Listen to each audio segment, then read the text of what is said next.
This is the Detroit Sports Podcast Network. It's Riepma. He is an idiot. The man is an idiot. And Faust. You are a waste of life, and you should give up.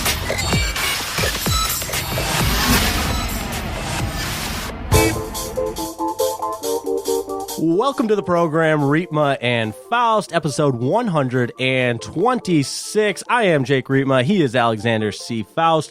With you from the Detroit Sports Podcast Network studios, Alexander C. Faust, my friend, for the time being. How are you? I'm doing great. The sun's actually out in May in Michigan, so I can't complain about that, but that mood is quickly going to go straight to the basement. No doubt. If you saw the preview video on the Detroit Sports Podcast Network social medias, you know what we're about to get into. I brought my boxing gloves. Things could get heated, but before we get into that, fantastic show lined up for you guys.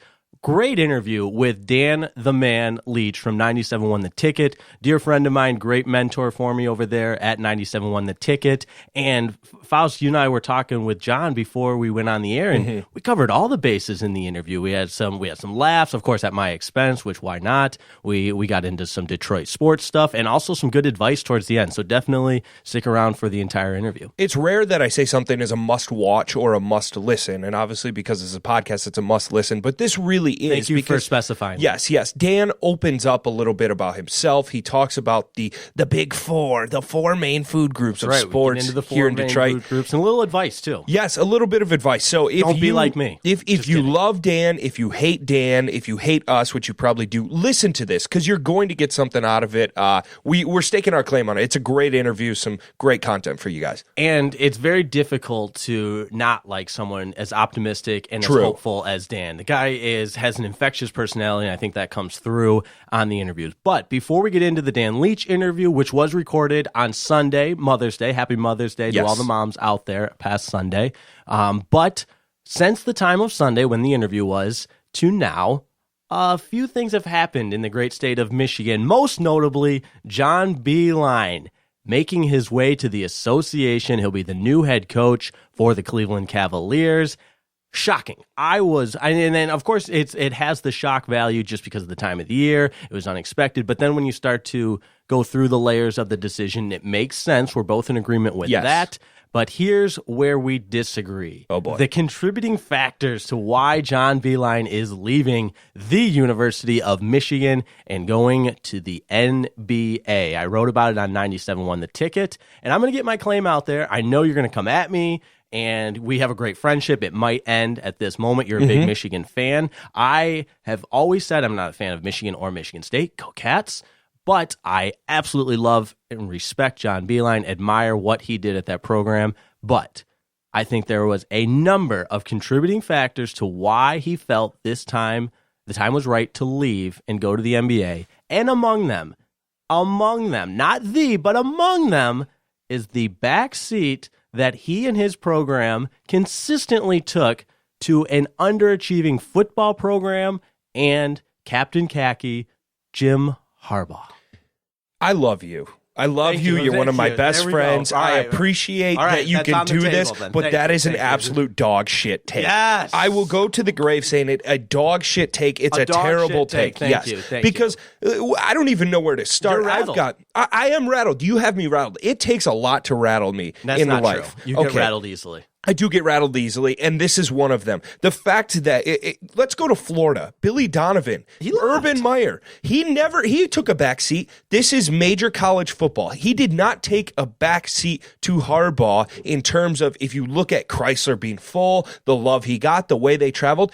Every basketball coach with a major football program will take a back seat. Now, we talked about we Florida. Agreed on that on Twitter. Let's talk about Kentucky, University of Kentucky with Josh Allen, 7th overall pick, almost went to the Lions. Would have been a dream scenario. Look, I'm bringing in your Lions for you. Appreciate that. But Kroger Field down there in beautiful Lexington, Kentucky, full this year because the team was good. This will always happen. This had nothing to do with it. He's going up against, do with it. No, it's zero, nothing. There's a pie chart of reasons he went to the NBA, and among them is taking a back seat. There are two reasons. Brendan F. Quinn and the MLive team and Nick Baumgartner, the beat writer for University of Michigan football and basketball, both said this was because he doesn't want to go against cheaters, which, as an Arizona fan, I understand cheaters. The climate of college basketball is disgusting. And guys leaving early. I mean, Jordan Poole should never be leaving early. Iggy really shouldn't be either, but he kept having to restock the cupboard. That NBA lifestyle of the Sheraton, chartered planes, Michigan can do it to a point, but nothing like the NBA. No recruiting. Michigan can't do it because they put all their eggs in the Jim Harbaugh basket. So does every other major Division I school. They invested in Jim Harbaugh, not John Beilein. Nevada does. I can go through all the smaller WAC schools, the Big 12, the bad Big 12 schools, they all do. You think Texas Tech with their run, they took a back seat to football, and Chris Beard's okay with it. Look what he did there. Who could be a target for Michigan, by the way. There's the shameless plug. Stay tuned. That'll be another fun discussion as we continue to speculate who might be the next head coach for the University of Michigan. But again, I wrote about it on 971theticket.com. You can check out that article. I truly believe that Michigan football fans, or Michigan faithful in general, are partly to blame for the departure of John Beilein. Can we not just think a 66-year-old guy only has one thing left on his basketball resume to do, coach and potentially But if he was treated the way that he should have been, he resurrected this program. He did the work of a legend in his 12-year career. He is a deity. There's going to be a statue out there for him. They're going to name the court after him. Still wasn't enough. It never will be. That's the point. So you admit that there was a football factor. There's a football Michigan. at every major school. I already told you, Florida, the entire SEC, even Kentucky. God, Big Blue Nation, God of big basketball. I saw Kentucky in this football nation. play this year. At, you did, Neyland and you Stadium saw the passion that they had. My own cousin, who goes there, couldn't get tickets because they were actually good. They were competing for the SEC East title. Yeah, this is where we are in America. I'm not the only one that thinks this. It was actually very evident on Twitter that people were calling me a Valeni minion, which was really a nice compliment. Mm-hmm. I've worked his show twice in 8 months, so really that is a compliment. But I put it on Twitter. I had my article sent to the editor. I can second that. 1:36 p.m. before the Valeni show went on the air. And if anything, most notably, the person, I guess that I wouldn't say it takes stealing because I'm agreeing with them.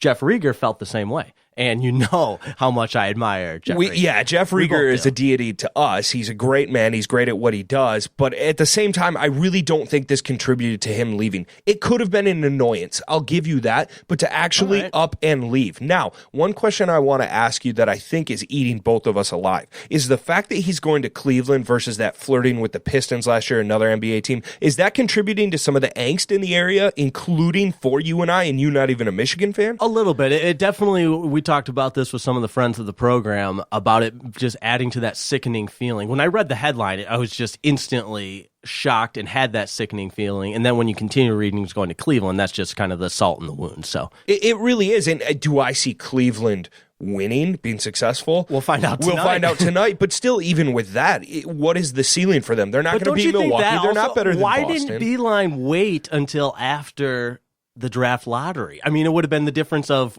48 hours to wait. Isn't that a little bit of an FU to Michigan? And that's where we got to pump the brakes a little bit because stuff is just coming out. Never Talks escalated this weekend. Word maybe vomit it happened all the time. Before. Hot takes. That's right. Skip Word Bayless. vomit all the time. But we're going to get more into Michigan and Beilein as we got the whole month of May. We're going to find out who the next coach of Michigan is going to be, and that'll be a fun topic to follow along. But as promised, we've got our interview with Dan Leach. Enjoy it. It was a lot of fun getting to know Dan Leach, and I think you'll find that throughout this interview. It's Riepma Faust, episode 126. Here's our interview with Dan Leach from Sunday. All right, fine friends, it's time for what we've been anticipating most. We've talked about it. It is finally here. Many weeks in the works here. We've got my very close personal friend from 97.1 The Ticket, none other than DTM, Dan the Man Leach, 97.1 The Ticket. What's going on? I don't know if I'd go that far and say my close personal, good friend. Oh, wow, already. No, Jake knows I love him. Listen, I've been excited about doing podcasts or guest spots on shows before. I don't think I've ever been less excited. I don't think I've ever been more excited. That's fair. You got a monster, though. We bribed you with the monster. I'm going to be honest. I just met the Devil Faustian here, and I've known you for a while, Jake. This is probably, I'm not just saying this to, blank you guys. This might be the most excited I've ever been to do a podcast. I'm not kidding. Wow. That is not a blank job for you. We are excited to real. completely let you down then. Well, you probably will. It doesn't mean we want to fun. And that's what we do best. We are recording this on Sunday. It is Mother's Day. Happy Mother's Day to both of our mothers. Yes. Our only 2 loyal listeners. And I know you already said it on the air, but a happy Mother's Day to your mother. Yeah, and my mom was a loyal listener, and then she kind of checked out after the first 2 podcasts she heard. Fair enough. But no, I've met your mother, and she is quite the noble woman. At She's a the great Pistons lady. game. She's a great lady. I've Yes. heard that Faust's mother's kind of a jerk. Yep. But that she's an amazing woman, too. So happy Mother's Day to her. Well, both of our mothers kind of raised each other in Really? beautiful Midland, Michigan. So in terms of raising, my mother raised him, his mother raised me. I was called Kramer in the Riepma House. There's nothing better than that. So you guys have known each other for a long time. Forever. Faust would come barreling into our house, unannounced, just like Kramer on Seinfeld.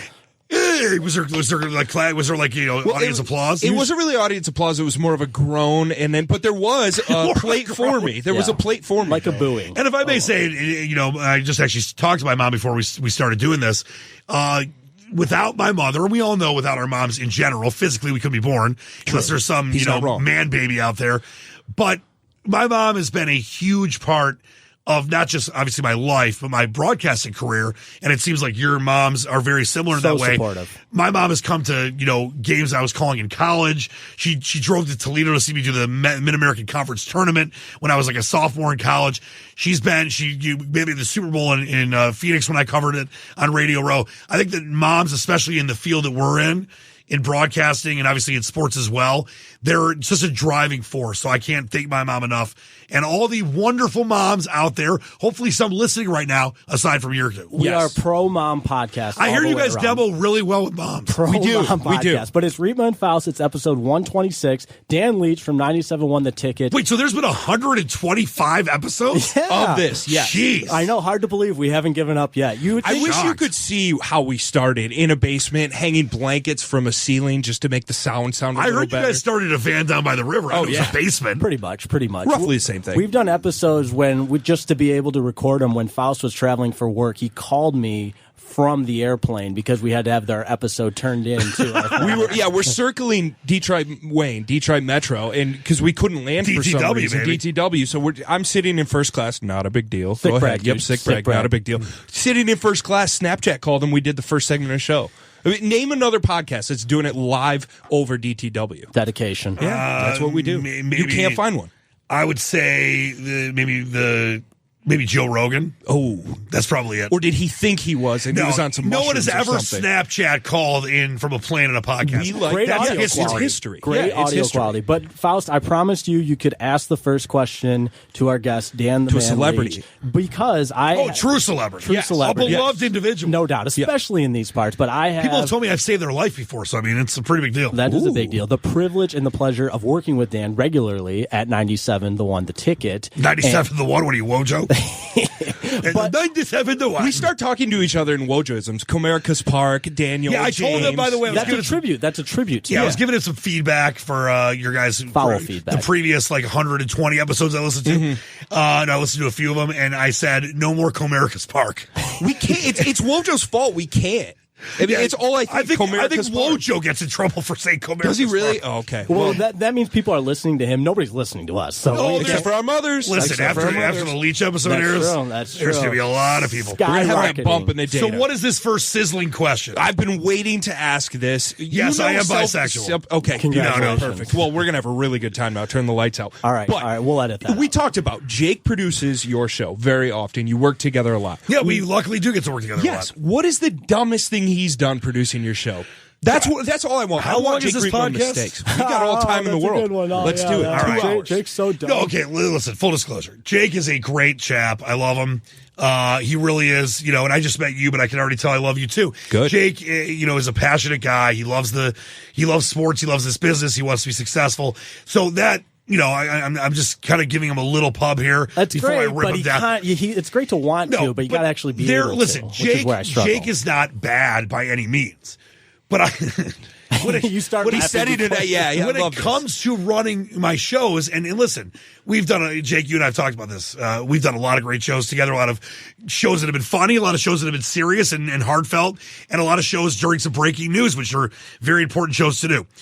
But there's one thing that Jake seems to not be able to ever fix. And I keep telling him that he's great at all these other things.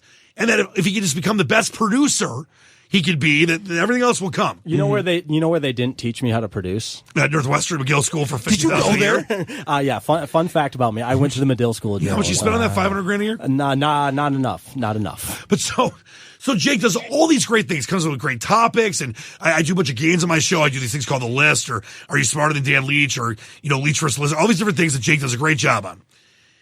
And I will tell one quick thing before I get to the other thing that you always mess up the most. We do this thing called The List where you have to guess back and forth between me and the listeners. Like, let's say, for example, the last 25 Super Bowl MVPs. So I told Jake early on we worked together. I'm like, listen, come up with a list. I can't know what it is. Make it guessable. And Jake's now playing me on the show while we're doing the podcast. Inception of podcast. From his phone. Yeah, it's like a Christopher Nolan bit there. Memento going backwards. So I said, Jake, listen, I trust you. Come up with a good topic, good guessable topic. The one thing you can't do is go on and say where you got it from because people will cheat. So, of course, the second he goes on, he's like, oh, we got a list of the most... Is that how I talk to him? Yeah. Hi, I'm Jake Riepma. So the topic tonight is the most valuable sports franchises worldwide, and I got it from BusinessInsider.com. So I just literally 5 seconds before that said, Jake, the only thing you can't do is tell him the source out there. God.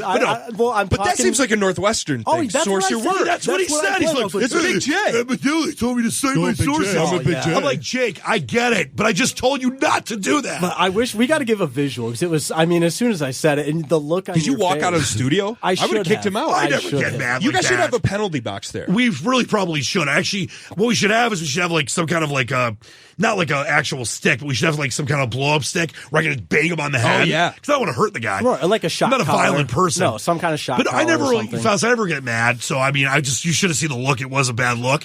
But I literally just told you. It'd be like saying, all right, you can't say the word ratatouille. So, Dan, I just wanted to tell you, me and Ratatouille, what are you doing? Like, literally within a second. It wasn't that bad. There was a couple of commercials in between. Did any callers, did they just look it up and bam, got But the that's list? my thing. It's 2019. Oh, yeah, a bunch of people People do. can cheat if they want to. I know, but Jake, if you give them a reason to cheat, I still try they're to going to defend cheat even myself more. on You this. should. Yeah. But I that's love how he what makes cited you the good. Northwestern thing. I'm like, hey, don't be an idiot. That's what they always do. Hey, they told me to sign my I went to sources. Medill. All right, even But worse. that wasn't the bad thing. That was Yeah, he was one setting thing. it up, Jake. This is what Jake needs to work on. I didn't plan on spending 15 minutes on I this. told you Let's I wanted make the it 20. podcast. But Jake, if people listen to 97 on the ticket, which I know everybody does, you know that we'll do our segment and then we'll say what's coming up next or whatever, and we'll say 97.1, and then we go right to break. I think if I timed Jake overall through his history as a producer at 97.1, his reaction time to play what's called a liner, where it like goes right to the break, would probably be 6.5 seconds. You should do it in about a half a second. You're 0.4 off. But Jake is 6.5. Now, he just done that It's like many my times. 40 time at Northwood. That's I true. never That's ran. true. That he's consistent with his times. Yes. Earlier on, like when me and Jake first started working together, I'd be like 97.1. I'd be like, and then they play it. Or remember, So there was never. Oh my! Jake. remember when? Okay, when He's gotten better. When we come back from break, there's supposed to be, there's a bumper music, Yeah. and they usually play like a highlight or I something. remember this one. One of the first nights I ever worked, and the worst part is it was at the very end of his show, so the morning crew was all around. Oh, no. And Jam Sam, who we haven't mentioned Jam yet, Squatch. but Jamie Samuelson, host of one of the morning shows, host is there, and I'm wanting to impress him and everything, and Dan talks into the talkback. Okay, let's go straight to me after this break. Which straight to me, I'm like, oh, all right. So I don't know why in my stupid. By the way, let me just explain. Straight to me means like no highlight, Yes, like we're going. no It's sound. Dan. It's Dan. It's Commercial the and music, Dan. and it's Yep. right to me. I don't know what clicked in my head, but I just thought, okay, take out the liner, take out the bumper. It went from last commercial to just silence. Just dead air. Dead air. The worst thing in radio. And I give him the point, like, you're on, and it's just silence when it's supposed to And be there was like, another time. We're not trying to pile on Jake, or this was a long time ago. Let's So keep he's I've gotten done much better. some good things. There was another time where I said straight to me, he played an update bed, which wasn't even supposed to, like, it wasn't an update period of time. I'm like, Jake, let's go straight to me. He's like, here's the sports headlines. All right. But let me just back myself up, because every now and then / every time you're doing a show, what do? You come barreling in, similar to Kramer. We've talked about Kramer on the show. That's where we relate to You each come other. Yeah. barreling into the production room. And, hey, I need like 4 things cut up. I need a list. We're going to do this at 1:45, and we're going to do a one-on-one. And I'll never forget your Combine show. The Combine show was the weekend of the Combine. And you're like, Jake, I got a good idea. Here's what we're going to do. We're going to get audio from everybody's 40-yard dash. Yes. I want audio of the 40-yard dash. That was a Fithian idea. That wasn't my idea. You had me cut up the audio of 40-yard dashes, Right. so here's what it sounded like. That was Fithian. Precisely. Yeah, guess what? I love Dennis. He's my favorite guy, always has been. We both agreed that we wanted to talk like 40s. And here's that was Noah a Font. fifth idea. No, I didn't go to you for the audio. Yeah, but you forgot what the most important part of that day was. What was the most important part of that day? What I did I forget do? the most important part of everything. Oh, you ran a 40-yard dash yourself. I have. Yes. The 97 won the ticket, 40-yard dash record, because I'm the only one who's ever ran it. But I ran it at 6.0. That's true. Which wasn't terrible. That's better than Eisen's first one. What we do, yeah, way better. What we did is we set up, we had Country Joe, he's one of our top promotions guys for one of the, I think all the stations actually, and we kind of share the different jobs here. So he actually measured it off, did scotch tape on the ground because it was like, I think it was raining that day, so we couldn't do it outside. And we measured it off in front of the studio all the way down to the other edge where like the Breeze, 98.7 the Breeze is. And 50 and me were supposed to do it against each other. Love it. Dennis decided, he's like, you know what? I'm going to save it for my pro day. I'm like, save it for your pro day. But I think Dennis has had some knee injuries, so he didn't want to like worry about getting himself Safety hurt. first. Broadcasting's on the physical. But I had a profession. sizzling, and I'm Yeah. not in the great shape that I used to be. I'm working on it. But I ran a sizzling 6.0. Woo! I mean, think about it. You know, Faust, who else would have beaten me in the ticket? You wouldn't know Probably by Karsh. looking at him, but Faust, big dude, he was a kicker in college. Yeah, Faust is in good shape. Yeah, big Yeah, I better do shape than CrossFit. you. I don't No know if doubt. you've ever heard of it. Sick. Yeah, Similar to the not way a big I deal. talk about Northwestern, he talks about CrossFit, which is but But you We're don't gonna throw. join CrossFit unless you talk about CrossFit. Well, I have a friend that does CrossFit, and I have a girlfriend that does CrossFit, and literally it has taken over their lives. Yes. So they It's need a to cult. move on and find something When are else. you There's going more to join things the in the cult? world than CrossFit. Like, I think that this one girlfriend of mine, and listen, she's gone through the ringer. She got divorced and she has kids and stuff. She looks great now. Not that she was out of shape or anything, but I think that literally every day she posts about 15 CrossFit pictures. Oh, that's the best. And I'm kind of done with it. But does the workout You gotta count unfollow unless her. it's on Instagram? No, it doesn't. Right. Okay, so It's like if a tree falls in the woods and no one's there, do you hear the sound? bingo. Absolutely Same not. thing. But we're going to get into some sports here. We've been we going, are? Yeah, we've been going. Well, I'm out of time. See you later. Yeah, good talking to you, Dan. Thanks for your input. But we want to, as one of the one and only legendary Pat Caputo might say, we want to cover all four food groups here. We're going to talk a little Lions, Carrots, and we're going to talk a little Metamucil. Pistons, and we're going to get all four food groups in here. But this is the first I've actually had the chance to talk to you, and obviously it's been a couple of weeks now, but you're a huge Lions fan. Everybody knows that. You, unlike anybody else, can see an optimistic point of view better than anyone I know how. It is kind of amazing. And it's sincere. Appreciate it. That's it's the way sincere. I am. It's not fake. I was just going to say, I'll tell anybody that asks, you are the exact same person off air as you are on air. Not everybody can say that. you don't hide from your fanhood either. I can't. And you are the most positive person. I know no other way to be. And I'm saying all this mostly because it sets up that not even you, not even the biggest Lions fan I know, was extremely pleased with what went on during the draft. No, Why not? and listen, okay. You know, it's one of these things where I do believe, that Bob Quinn, we actually just talked about this on my show today with Dennis Fithian. I do believe Bob Quinn has made the kind of moves that will hopefully move this team to a long-term viable period of contention, which he said from day one. I'm going to build this team from the lines out. I want this team to have the right kind of character guys. I want this team to be successful in a long-term way instead of being good for 1 year, bad for 3, good for 2, bad for 7. But this draft, and this is four drafts. This draft to take a tight end who could end up being phenomenal. I mean, TJ Hawkinson's an amazing prospect, a great blocker, had a great combine. Iowa's tight end U. I mean, you look at Dallas Clark, you look at Kittle and Caboodle. Don't forget, Noah Fant dropped a pass in overtime against my Wildcats at Ryan Field. You know what I was doing for that game? I was holding the cords for the Big Ten Network camera sideline. Did you realize how ridiculously, little of a deal that was? In your opinion. Because when we broke it down on our podcast, the view he had, I was right there. I tell you, yeah, he was there. I was right there. He saw all I had to of do it. was hold the cords for the main sideline camera guy for Big Ten Network. Oh, I was just saying the job itself wasn't a big deal. The view is great. Right. Oh, right. it's best. I'm just giving Jake a hard time. I think that that's doesn't pretty sound cool. like it. Was that when you were in school? Yeah, yep. It was actually really neat. Anytime there was a game on Big Ten Network, ESPN, they would hire Northwestern students to do kind of odd So you got stuff paid like for that? Yeah, we got paid to watch the Kinda game. cool. What was the what kind of cash you get there? Oh, Better now we're than talking. 97 on the ticket, but you know what? Was it per for now. game? Yeah, it was just totally My per guess game. is $50 a game. Oh, double that, baby. Whoa, 100 Yeah, but you got to smackaroos? think about the taxes in Smackaroos. Illinois. Sure, that's like 50 monsters. But a pregame and a pregame meal, which of course Northwestern is meal's always playing at noon, which Is that why you 11 got into o'clock. broadcasting, Dan, for the meals? Because Pretty that's what much. it seems Jake did. That was the only reason I Yeah. worked for the Bulls. I've talked to you about that. The media meal at the United Center would count as my grocery shopping for the week. It Well, the was media so meal good. at LCA for the Pistons, which, by the way, is free. You've got to pay for the wings. You've got to pay for the Tigers. Ford Field's free. But the one, and I think it's an NBA thing. I think the NBA doesn't make people pay. Right, you don't pay in Chicago. At either. LCA, like it's the food there is ridiculous. That's what I've heard, We're yes. talking prime rib, roast beef, Ooh. pizza, hot dogs, coney dogs, chicken fingers.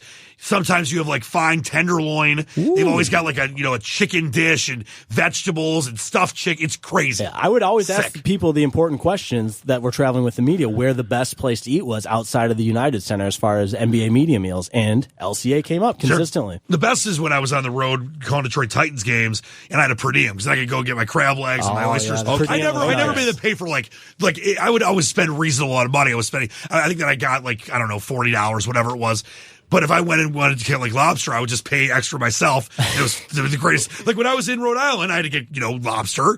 When I was in, Cleveland, I got like whatever the specialty in Cleveland was. You're cultured. You're a big food guy. Yeah, in It's fit Florida, in I'm with the getting my, culture. fish, When I would oysters. when I would travel with Northwestern baseball, we would get a per diem, and I would fast and just save the money because I You would fast? I wouldn't eat, so I would. Well, how do you think it got that body, too? I would not eat and just take the money home with me, and then I'd think, oh man, I'm a professional broadcaster. I'm getting paid to broadcast these games. How about some ramen, man? Plus You just the per thrown in diem. like a couple of ramen packs. I will say one time I bought beer with it when Northwestern was at Central Michigan, beautiful Mount Pleasant, Michigan. Great casino up there. Yes, Soaring Eagle. That's that's in our backyard.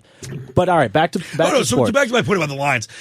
I look at Hockenson as being a great prospect. The Lions had the worst tight end core in the NFL last year. Darrell Bevell, the new coordinator, like he did in Seattle, focuses on the 12 personnel with 2 tight ends and a single running back set or 2 running backs, whatever you want to look at to help this offense be the exact opposite of what it was last year with the tight ends. But if you go back in the last 40 years, there have been 4 tight ends now. The Lions have drafted 2 of them that have been taken in the top 10. Kellen Winslow was okay for a minute. I would say it was a total bust, taking 6 overall. Vernon Davis had a couple good years. Early. But overall, bust 6 overall. Yes. When you look at that draft, there were so many other players that the Niners could have taken there. We know that Ebron was a total bust, at least here in Detroit. He's doing great in Indianapolis because Andrew Luck probably favors tight ends more than any other, aside from Brady and Gronk in the Easily NFL. knows how to use a tight end better than anybody else. And then the Lions take Hockenson. So while the idea down the road might end up working out, it was terrible with obviously Josh Allen dangling in front of them, who was my all-time number 1 since this draft process started back last year.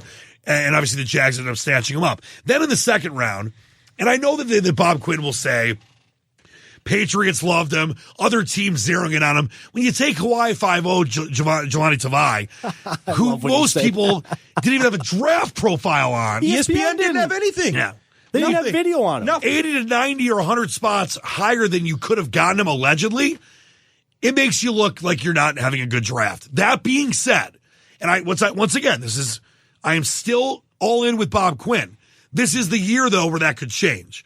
This is 4 drafts. If Hawk and Tavai end up being wasted picks, we might not know for 2 years anyway, or 3 years. Well, we can't. I'm glad you said that because one thing you said early with the draft when you were doing draft shows, you don't do grades right away. No, you can't. when I It takes tip 2 my or cap- 3 years. No, it can't. So we have to wait to judge this class. You're 100%. Okay, You good. can start judging the classes that, when you go back to the Glasgow year, the first year, Yep. when you go back to Tease Tabor and Tracy Walker and Jared Davis a couple years ago. I thought last year's draft was excellent. Value all up and down the Lions 5 picks.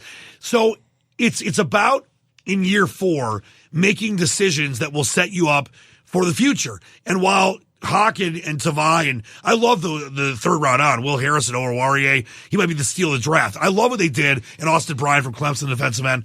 But when you start with reaches, and I'm not saying Hawk's a total reach like Tavai was, but a tight end in the top 10's a reach. The game is changing, though, and the Lions could end up being ahead of the curve. We'll see. But this team has got to move forward. And when I say move forward this year, that means marked improvement. That means, I'm not saying playoffs are bust, but they won 6 games last year, and actually it's kind of how, because the Packers, that last game didn't really Doesn't matter. really count, Cost the Lions Josh Allen, in my opinion. But if they are an 8-8 or 9-7 team, and you could just see, not just based on the metrics, but the eye test, and they're in most of their games, and they're beating teams like Kansas City at Ford Field and the Chargers, and they're competing with Green Bay and Chicago. That's one thing. If they go backwards again, and they win 3, like a lot of Lions fans that I talked to on 97.1, 3 wins, 4 wins. Now, there's some of those guys are Lions and girls are Lions haters. But if they win 3, 4, or 5 Lions games, haters, what would that sound You're like? sitting in the room with the biggest Lions hater, and I can't even say 4 wins. You're wearing a Titans. The team with Army 3 straight Titans winning shirt. seasons. The team with They're Marcus irrelevant. Mariota. Are What have they irrelevant? done? Well, Irrelevant. let's see. They went to Kansas City, won a playoff game on the road, and now Marcus Mariota has the same playoff wins the Lions do in the last 63 so does Mark years. Sanchez. So does- here we go. So does Blake Bortles. Right. He has more. But, okay, listen.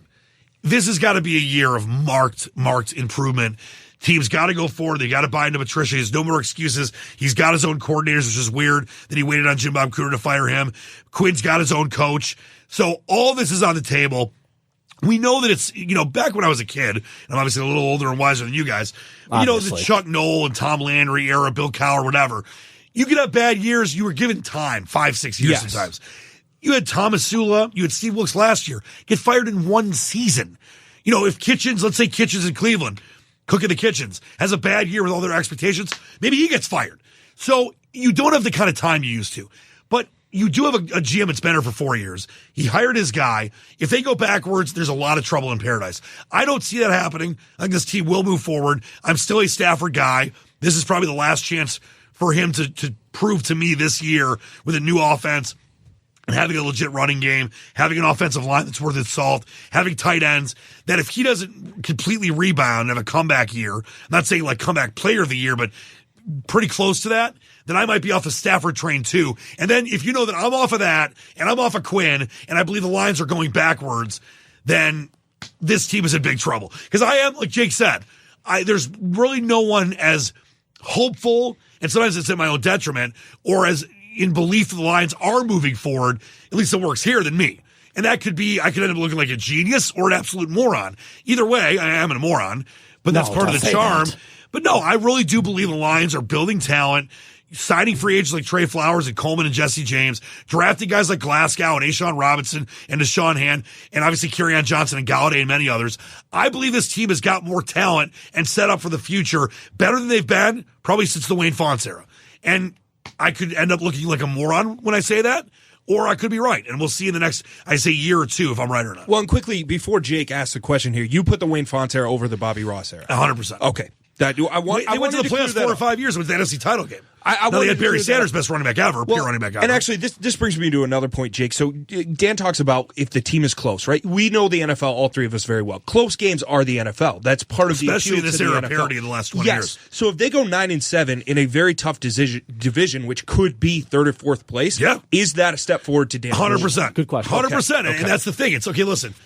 It's one of these things where we have all these teams going worst to first and first to worst and all that stuff. It's a true era of parity in the NFL more than any other sport. If the Lions division, which I think has gotten much tougher, I'm not buying the Vikings. I think this is their last chance. And if they have a bad year, Zimmer probably gets fired, and maybe Rick Spielman as well, their GM. The Bears obviously completely improved with Khalil Mack and Trubisky in his second year last season. Packers are kind of an enigma in a way. They've got the best quarterback ever, talent-wise, in Aaron Rodgers. Brady's the best quarterback in NFL history for what he's done. But I think even Brady has admitted, he said that if Aaron Rodgers played for the Patriots, he'd throw for 70 touchdowns, have 10 Super Bowls. So the Packers had a great draft and good offseason. The whole division got better. New coach as well. Matt LaFleur. Saginaw Valley That's State. right. Gliak guy. Because McCarthy at the end and him and Rodgers were butting heads, and that team was going backwards.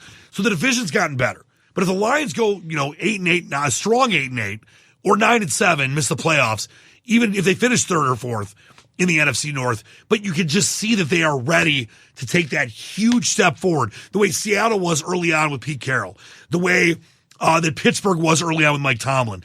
This is a team that has had a history of no history in the last, 20 or whatever years. And actually really going back to 63 years. Well, they were successful in the early 90s. What's the NFC title game? They were a game away from the Super Bowl. But since then, aside from the playoff years here and there, they have not really had a team that would make you feel good about their long-term viable ability to contend. That's what this team has to do. And if they don't, and Martha Ford and the rumors are, Bob Rodwood said to that meeting of fans or whatever, that she's getting impatient, the whole thing will get blown up. She's not going to be as patient as her husband was. That, I hope, is the case. But this team, I think, is going to be a lot better than people think it will be this year. Their win total in Vegas is 6.5. If they win 7 games, that's a failure. They've got to go 8-8, a strong 8-8, marked improvement, or better. Lose a few close games. Yeah, if they lose a close game to the Chiefs or lose on the road a close game to the Packers, their first 5 weeks is brutal. They go 2-4 in their first 6 weeks, they could still have a chance at the playoffs. But if they go like 0-4, 1-5, 1-6, it's over. So this is a very, very key start to the year and a very, very key year for the Lions, I think, the next 5 or 6 years in their future. All right, couple more minutes left. I want to get you out the door. I don't want to keep Mrs. Leach waiting too long. For you, anything. Oh, wow, look at that. I heard you had some really big questions. We said we're going to cover 4 major food groups. Yeah. And you've talked about hope, some optimism, a franchise I am actually optimistic about and hopeful in. Our beloved Detroit Red Wings. We haven't had a chance to talk about it since the big news. Obviously, Stevie Y is in town. Wait, Stevie Y is coming back? No He's way. back. Breaking news. I can't believe it. Where were you when? In my opinion, more importantly, Ken Holland is gone. How do you feel about the Red Wings moving forward? What's the timeline? Well, I'm going to start with the Ken Allen thing. I think, I'm not saying you feel this way. I think the people that are like good riddance and, opening the door and pushing them out are being completely unfair and crass. We talked about this. Ken Holland was a part of 4 Stanley Cups, 3 as the regular general manager, 1 as the associate. Has he made some boneheaded moves? Has he had bad contracts? Johan Franzen, letting Hossa go? Of course. But to not give that guy who has presided over one of the great periods in hockey history as the general manager his due on the way out as he goes to, hang out with Connor McDavid and that sad sack Edmonton team, I think it's a disservice to the Red Wings. That being said, it's time to move on. I was totally fine with that. I didn't think Stevie Y was coming back this year. I thought he was going to wait 1 year and then come back next season. But the timing couldn't be more perfect. He's in complete control of the team. There's no Ken Holland in the big GM box in the sky. You look at this team, as you mentioned, as far as prime for success, I think the Lions still are close. They have a chance. But between the Pistons and the Tigers and the Lions, the brightness of the future right now for me is highest with the Red Wings. I've been on that for about 2 years. You look at what they've got with Zadina, who was a total luck pick based on where they got him, and getting, Rasmussen and Athanasiou and Larkin and Cholowski and Hronek and all these young players. If they can, I know Jimmy Howard was signed for 2 more years, and I like Jimmy. I've always enjoyed covering him, but he's not the goaltender of the future. You got to find your Binnington. You got to find your Jonathan Quick, someone for the future. If they can find the right goaltender, and they can work on filling the blue line because the defense has been garbage at times in the last couple of years. And we'll see if Blashill's the right guy or not. I like Blashill, and they extended him as well.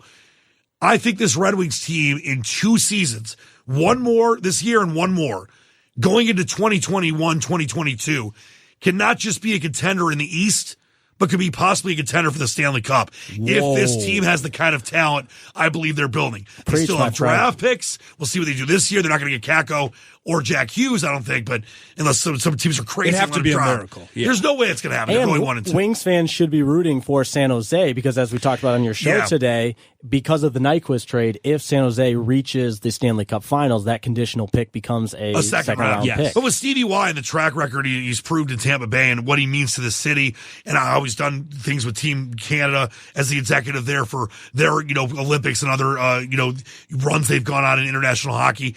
He's the right guy. It's the perfect time. And I think when you look at the Red Wings and what they've got, they still obviously need more pieces, but you've got a lot of talent there. And you find and identify that goaltender of the future, and you make some good offseason acquisitions, guys for the blue line, and obviously some more goal scorers. You're going to have a Wings team that could be kind of how Carolina went on a run this year, that starts as a team that's kind of an afterthought and is good enough to make it to a conference finals and then be a threat for the next several years. They're young. They get hot. Yeah. Hey, Sergei Bobrovsky, if we're going to talk about goalies, has his condo up in Columbus for sale. Maybe. He's a possibility.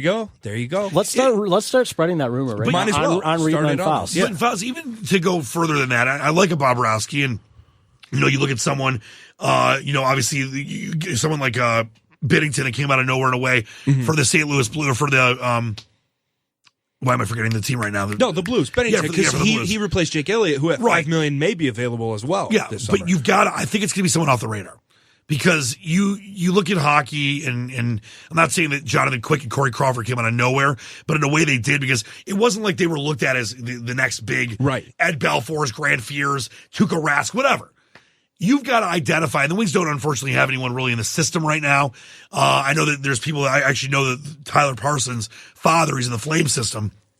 And you got guys like that could end up, when they finally get their shot, being locked down, head over heels goaltenders. That's what you've got to find. It might be someone, Bobrovsky would be great, but a lot of times it's finding someone that no one's talking about. That's what the Wings have to look for. But I love what they're doing youth-wise, getting Stevie Y in there. You got to see if Blashlow's the right kind of coach. I like him. I think he's done a great job. Well, you would he's think had. Stevie Y signed off on it if he was going to step in and 100%. take There's his no way job. that Stevie Y comes in Right. like maybe Bob Quinn and the Lions fans think, and they said, you got to keep Caldwell. I think that he likes Jeff Blashill. You know that he's got a connection to the young players. He was the Grand Rapids coach. He knows how to deal with these guys. I think he gets the most out of his players based on who he's got right now. But, it's a question mark as far as going forward. Now we're going into into rebuild, and hopefully through a rebuild. You got to make sure that he's the coach for the future. And I think that Stevie Y will identify that. So it's one of those things where I think the future for this team is very, very bright. I think the ceiling is very, very high. But you've got to see, like the Lions we talked about, marked improvement this coming season where I believe they can make the playoffs. The year after that where I believe they can be in the race for maybe the division or close to it. And then 3 years from now, a legit cup contender. At least a fringe to a legit cup You're in the contender. playoffs and competing. You're maybe winning a first round I think this series. team needs to be in the playoffs next year based on what they have. Wow. I don't think that missing the playoffs would be an abject failure. But based on what they've got now and more draft picks and, getting the Rasmussens and the other guys up and the Zadina's up, I think the playoffs definitely need to happen in 2021. You got time? 2020. You got time for one more question? Yeah, I thought we have two more. We got a couple more. I mean, we could go all day. This is our honor. But I want For you guys, a couple more. Respect for Mrs. Leach. I want to get you out the door on this, because there's one chance for you to come completely clean. A lot of people know Dan and I have the privilege and opportunity to work a lot of holidays together. Heck yeah. I know we did a show.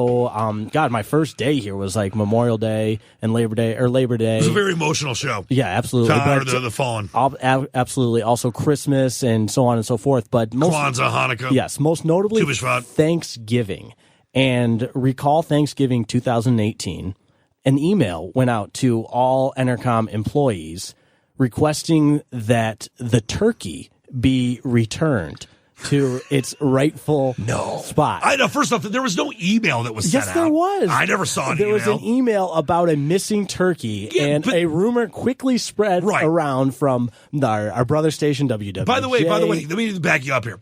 And I'll say exactly what happened. First off, that email was not about a turkey. It was about candy. I had taken So we've it. seen the email. Yeah, the email was about candy from another station, which I did not take. People thought that was me. Okay, but on Thanksgiving, you're burying the lead. I'm coming to the Thanksgiving story. Okay, listen, so I was here on Thanksgiving. There was a meal provided by a good friend of mine. I won't, in the case I don't want to, have me say who it was. It was someone that we work with here at another station. Rumor had it Dan had taken the turkey. I'd walked out with a The whole turkey. thing. That is completely false. What happened is a lot of times we have really great meals here, and they get thrown out, and I hate seeing that. Yeah, you don't I used to live at a hotel for a while, so I'd bring food home and give it to the people that worked at the hotel, and I just hate food going to waste. So I thought it was in the fridge. We have a fridge here in the front of the studio. And I thought the same thing would happen. It was like 6, 7 o'clock on Thanksgiving, but there were still people coming in that needed to get some food. So there was turkey slices, smoked turkey slices. And I took, I would say, half of what was left, whatever it was, and some other of the sides. So there was some truth to the rumor. Well, yeah, but I didn't walk out with a full turkey. That's what I'm There was picturing. no full turkey. I'm picturing a It full was turkey. the second turkey trot in Detroit, Like that two day. butterballs. Yeah, I do think the idea, and like everyone was coming up to me, like a lot of our other producers, Leach, did you walk out with a turkey? I'm like, listen, It's snowball. I do love the idea of that. But the email you're referring to was about like candy that was left on, I think it was our friend, was it Jason 100-pound cowboy? Someone sent an email out. Oh, you're friends with everybody. I know. man. So I'm a nice guy. Yeah. Saying that there was some candy You're coming on our podcast. that was left for a client or something, and someone took it. And you guys all thought, oh, maybe it was Leach. That wasn't me. But there was no email about the turkey. I dealt with that like off the radar. But I did end up buying to make up for that. Was I nice of you. did buy that department Christmas dinner, and you don't even want to know how much it cost. Expensive. Oh, it was a lot. Thank you for your service. 5 figures. That's big. Wow. No, not What's a that big much. spender? This is where I wish we could make a meme of Leach just walking out with a turkey like a cartoon. The idea of just that is spread it on actually Twitter. hilarious. You're doing a that's all I'm Heisman thinking of. pose And on I the would, way out. listen, if I did, I would totally tell you that. But it was like aluminum foil, like one of those little canisters with turkey slices. I think there was sweet potatoes or yams, and there was stuffing, and there was one other thing. Where did you take it, though? That was my next I question. took it to the party I was going to share the wealth. That's just smart. I got to Listen, give it to him. That's a great I thought move. that they were going to eventually throw by the way, for Christmas, they did throw it out. Like there was much food left Yeah. for Christmas. No, they I threw was it here. out. I was here on Christmas. I remember that. And obviously I ate some of it. apologize, and like I'm not like an selfish person. You're still one of the most loved guys here. Obviously beloved and in the world too. But I just hate seeing things go to waste. We had this thing here. It was actually for Thanksgiving, a separate thing. And they spent like, I want to say $800 to feed the whole building. And the night I came in to do a show after, I think, a Pistons game, that night, it was the Wednesday before Thanksgiving, there was at least half the food left. It was all thrown out. No. So yeah, that's why I went and did it. See, that's good. I'm glad I not saying provided it's- you I this feel bad. platform. I thought he was going to say he was going to took it to a homeless shelter. Oh, I would have done. I would have walked out the room. You're better than us. I'm talking about at least $1,000 worth of food. Half of it wasn't eaten. It was all thrown out. There was mac and cheese. There was beef. There was turkey. There was ham. There was sides. There was salad. And like what they do is we have a great cleaning crew here, and you can't leave food out all night. But a lot of times they'll leave it out for us that work later in the day or on the overnight to eat it. But whoever was here had cleaned up early and threw it all out. Well, we wiped the slate clean. Yeah, That's the most important part. I'm trying I to be a feel good better. trying to be try not to waste. Right. A food waster. Oh, well All right, done, you get Leach. one more question. One more question. You said you had another sport. We haven't covered. Did you have Pistons or The Pistons one's really Tigers? simple. Pistons one's really do simple. that in the Tigers one rapid fire? All right, Tigers, real quick. Or no, let's go Pistons first. Let's go Pistons first. Real simply. Detroit basketball. I wrote that long column. You complimented me on it. It was amazing. It was basically like Pulitzer Prize winning work. Yeah, not quite. But must have gone to Northwestern. basically, Blake Griffin and Dwayne Casey deserve better. How do you fix this franchise? Well, I discussed this a lot on air before the playoffs were over and obviously after. The way you fix this franchise is get a point guard that's worth his salt. All due respect to Reggie Jackson. You need a Kemba Walker. You need a Bradley Beal. You need a Mike Conley Jr. type. Not for the money Mike Conley Jr. is going to command. I love Bradley Beal. He was so... He's a possibility, but the Pistons have to make the some contract. moves. Not that anyone cares, but he was so nice to us when we worked for the Chicago Bulls, and not every player was that way. Oh, so now we're going off of if players are nice or not to you off that court. Andre Drummond almost took him Yeah, out I in the never arena. told you this story. So when our little job as little student intern nerds from Northwestern, yes, all we did was record the press conference, and if anyone wasn't asking questions, which happened a lot because the Bulls were terrible, we would have filler questions. And so Who came up with the filler questions? all of us. Hey, so Derek Rose, what's your favorite no. chord? But just let me get to the story. I'm really into Jenna Jameson classics. So we would line up outside where the visiting team would come off the floor. And when they're playing the Pistons, one of the games, I mean, of course, they play them several times being a divisional opponent. I think they play him 4, right? Right. But point being, it was one, I don't remember the exact night, but all the Pistons players were coming around the corner to the tunnel, and the Bulls had just won a close one, and Andre Drummond was so mad. There's a trash can right there. He full-on winds up. Put you in the trash can. No, I wish. That'd be sick. But he kicks it, and it goes rolling down the media hall. And being the elusive former Division II bench warmer, like reflexes. I jump out of the way, avoid the trash can, and continue on doing my due diligence for this. Kid, that's incredible. What would have been much more impressive is if you had jumped into the trash can. True. That's what you need to do. The best part of the follow-up, though, is Henry Ellison. Remember when he played big, tall, gumpy guy? I was all in on that pick, by the way. What happened? I wasn't all in on that pick, but I liked it. He was good at Marquette. Value. Yes. But all the trash had sometimes doesn't work out. All the trash had spilled out because Andre Drummond kicked it over like a real bleep hole. And Henry Ellison, being the good guy that he is, tries to pick it up and start putting the trash back in the trash can. That's the mark of a guy working his way up in the league. There were wheels on the trash can. He set it down with the weight on the wheels, and gravity just pulled it right down, and the whole thing spilled again. But back to the point about Drummond and the Pistons, and I still believe that they have a chance to get out of purgatory.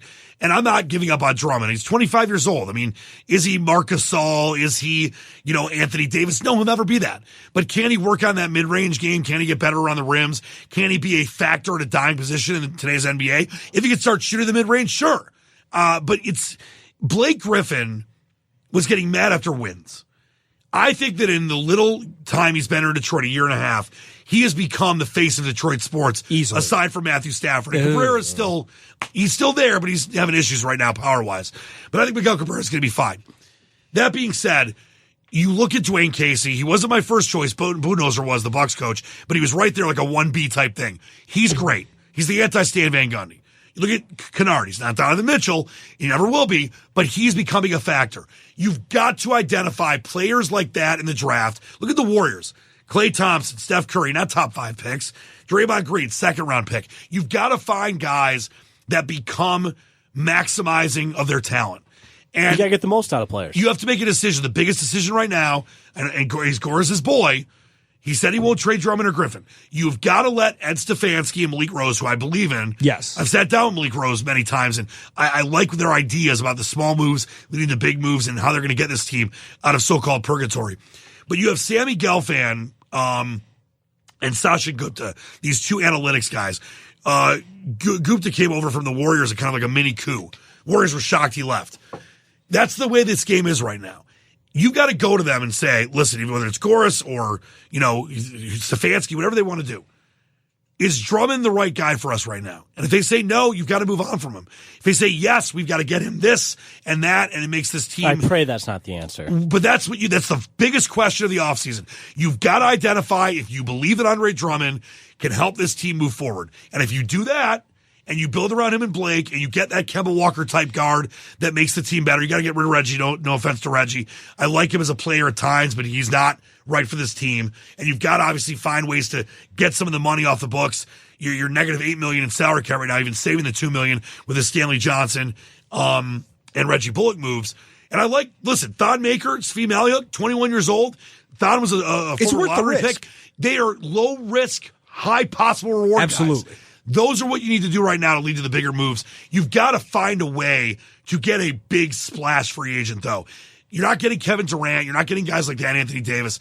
But you've got to find a way to get a Kemba Walker type player, to get a Bradley Beal type player. If you do that along with Blake and along with Andre Drummond, if you decide to keep him, and you find and identify players in the draft, in the next 2 or 3 years, Detroit could go from being a total joke to, I think next year they could actually host a playoff series if they improve, and then in 2 or 3 years become a threat to, at least be in the mix for a top 3 seed. They're not even close to Philly right now. They're not close to Toronto. Maybe even not even close to Boston, even though Boston was garbage this year. And obviously the Bucks are way out of everybody. But I think there is a little hope right now. We're going to know a lot more over the next 2 years. So then we're going to focus on Drummond. Obviously, Jake has his issues with him. You still believe in Drummond, but we've heard the rumors that I do. That Goras said no to 2 trades. One of them was to the Kings. He said no. I don't know how true those are. I know that there's pretty good reporting where that came from. I think he said maybe no to 1 trade, but regardless, it seems like he's all in with Drummond. But you talk about the cap space. That contract for Drummond is a whale. It is massive. You move that contract. They got $90 million. Can you maybe get someone? Can you get someone to take your money? 100%. Okay. I think there is still a market for Andre Drummond. I think that someone might be willing to take Reggie Jackson's $18 million on. That I agree with. You have to people don't know in the NBA salary cap, which is crazy these days. You have to have a floor. I mean, like in the NHL, there are teams that might want to take on that bad money to be able to, so-called tank for now. And that's a doable thing too. But to be able to get even close to a Bradley Beal or Walker, you're going to have to move Reggie at least. And then if you moved Reggie and Andre and Lure's salary, the $10 million comes off the books, you're going to have a chance to sign a big name free agent. But it's a lot of ifs. I think they're going to keep Drummond. They're going to try to move other players and then go from there. Dan Leach, everybody. I have a little bit of hope there. I do. I told And you. we do not do Pistons hope at all. No. I told you, though, when you speak to Dan Leach, you will feel better. I mean, you will It's be infectious. optimistic. Listen, You it really have is. that I am a effect on people. game-changing human being Except that for is when super they- humble. Except that for is on beloved. Thanksgiving. Yes. Except for what? Except for when they screw up your show by going straight to you and cutting out all of the audio. Or that should be citing a playing. source when I tell you not to on purpose. Or when they disobey you. No, but all due respect. And Faust, already a big fan of yours. I knew it right away. Oh, you're sadly mistaken. He's the worst. Jake Very true. Riepma, solid guy. One of my Oh, favorite my people. gosh. 6 out of 10. Trying to mentor him. He normally is receptive. Sometimes he gets in this really pissy, like Eeyore mode.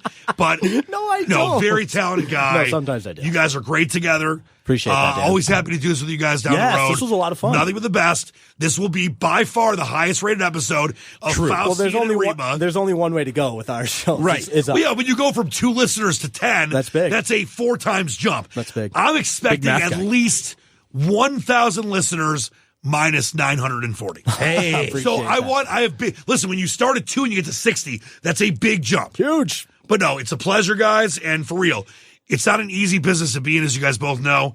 I told Faust I wanted to quit his job. He actually drives around and sells Bibles, but he said he's got to do it to support his family. Thank you, Lord. I think you guys do a great job together. Thank you. And for people listening, because there's people listening that want to get in the business. I always get this question asked. Learn from people like you two. Passion, commitment, desire. It's all it takes. Anyone, well, I don't say that's not true. Well, anyone can do it.